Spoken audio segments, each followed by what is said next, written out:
wari si hodringai mangoinina mayamda kaiguma amta sengtokjari madudi wari sibu thawai hakchang yauna pabiramba aikhoigi mingoin hangatjarabada ichannupi mira THOKCHOM masa ngamdaba kaiguma anaba ama leibadagi wari si makha tana pathabagi kudong chabado leijadre makha tarakpa watlobu saruksing asi adongi narrator PRABIL THONGAMna mohut sinjaragani masigi damak mayamna pukchil sauna ngakpigani asumna matam khara hojin khrabagi tungda MIRA itha thajadana Ethoi gi thongal da leplari Ethoi harau tiyamba kayaga loina na hairi dame karam kan la ino la kan hai basu khangal trige gino thoi aina khangau da la pase kai phauge Ethoi na yam harawe yam sukap ningi MIRA bana farase dress lo chalo ngasi su walking chaluse dame na hai bada aina yam da bayaw khrabane asi haiduna Ethoi no phe tawraga MIRA makoi ani gi toina khongna wari saduna walking chapam duda mahausagum chatminai numitchiri makoi ani matam khara unarudabana thamoi ani gi pukmin pawmin aduna thamoi ani du amana amagi thamoi bu themjinai numita ki basu khangaude mamsilaklabada Ethoi pakhachabu phaurai yumda mama amadi maboki khanbada yamna wajarami karigidi waroi magine haibada Solabi mabok amadi mama makoi ahong talay jaba apikpa imung duda ma halaktabada waramgadabadu khalubada hikna kapahurai adubu ngasidi MIRA magi yumda purage khantuna Ethoi bu themduna mamanaba boy hoida purai mamanaba boy hoigi thongalda boyda call tawrai boyna hello bye kaidore hoji call tawrai sibo numidang sida kai haninge maramga leibro laye bye nang thongal dam da tholokera boyna yari bungo khairu numidang sida MIRA bana yarida amta thologa dorge yada ba mayawri amta tholo tholoke MIRA bana khara thuro asi hairuduna MIRA phone du thamkhri ngayak leiraga boy thongal da tholai MIRA bana nupi amaga lemina duna leirambatuda mamanaba boy pungongak le boyna Jelairo, nene siba. MIRA bana. Lao, manungum da chonglase. Asi hairaduna MIRA madi Ethoi makoi anisu boy gi tung inaduna punna changminari Ethoi di boy amadi mamaga punna chakhonglumda moi chakchara ama chaminanaba Ethoi pusilaga changminakri.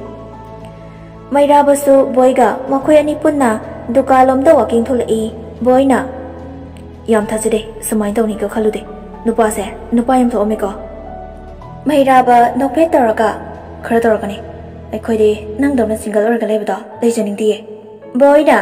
yare ko hojikti ai single oijko ama leijare MIRA na ses yade ko nupa se ado nang na phana koigira nungsinagira aigi samaina de nupa thopade nang ngongkhiroi nausta kini boyna ingrasira ha MIRA na hoi ngayak leiragadi MIRA bagi mama lintoina call tawre macha MIRA bana hello mama ibungo nang kai da leino MIRA mama na lefam hanglakpada khara pakhale adubu wa lotu na hare mama ai boy hoi da lei fare fajana leiramo mama ngayak leiraga lawba lage asi haiduna mama lintoidi phone adu thamkhre MIRA badi wakal da khale pausi kanana tamduna mama na khanglamli bajano adubu fare mama lak pangairage boy amadi makoi gi imung punna MIRA baga Ethoi ga makoi chak punna chaminare chak toklaba matung MIRA baga Ethoi ga wari chananaba tanja pide tanja sida Ethoi di mama amadi mabuku ningsingladuna susu chingduna kable MIRA bana Ethoi gi warba wakhaldubu themjinduna mathanungda chena konsinbire dada gi thoi nang adumai tawno nang adumai tawradi dada yam wai ngayak leiraga thongalda gari thaujile mama linthoi amadi ahal kharaga loinana MIRA bagi mama linthoina boy hoi gi ahan sing unaduna wari ngayak sanarbagi tungda macha MIRA amadi mamo Ethoi bu mayumda pukre yum yorobada chanabi matungina ahalsingi khongchukna khurumjarba kitungda sanameida amadi leminenda khurumjarga makhoi kada changminare mairaba amadi ithoi matam thengjilaktuna pothakre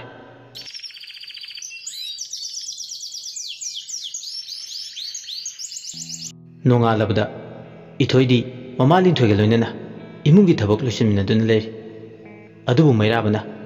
tumba hogulakpadadi ithoi leramdabaduda koiti thiba hore adubu thabak losinna lerambadu ubada mama chatkiba tanja yenglaga ithoida haire aidi leramdabaduda yumsinaga wangbaga kaida asopanga yarboina ningure ithoi khume aibu angang macagi type hey angang budi nattaba ada aigi mitadi nangse nganu macha yanau machagum kaida tasilaga siramgadrana huinaga chakrabana natragane stiar to ontharaga sirajalana ho pakhatchabadu namay yare khaileranu kaida numa chaloba se mama baba hoina uraga nungaiteba khangaude tanjaduda mairabagi machanupi menaka sat phaujile aduga haire inama sa loire thangnabu tawrusi lao menaka tholaktuna ithoibu pusinkre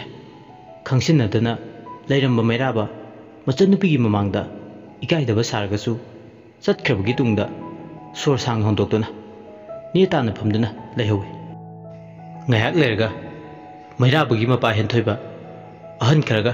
pau hanba chatluba halaktuna henthoibagi yumda changaktuna cha thangine ahal singdusu satkrabagi tungda linthoi henthoibagi manakta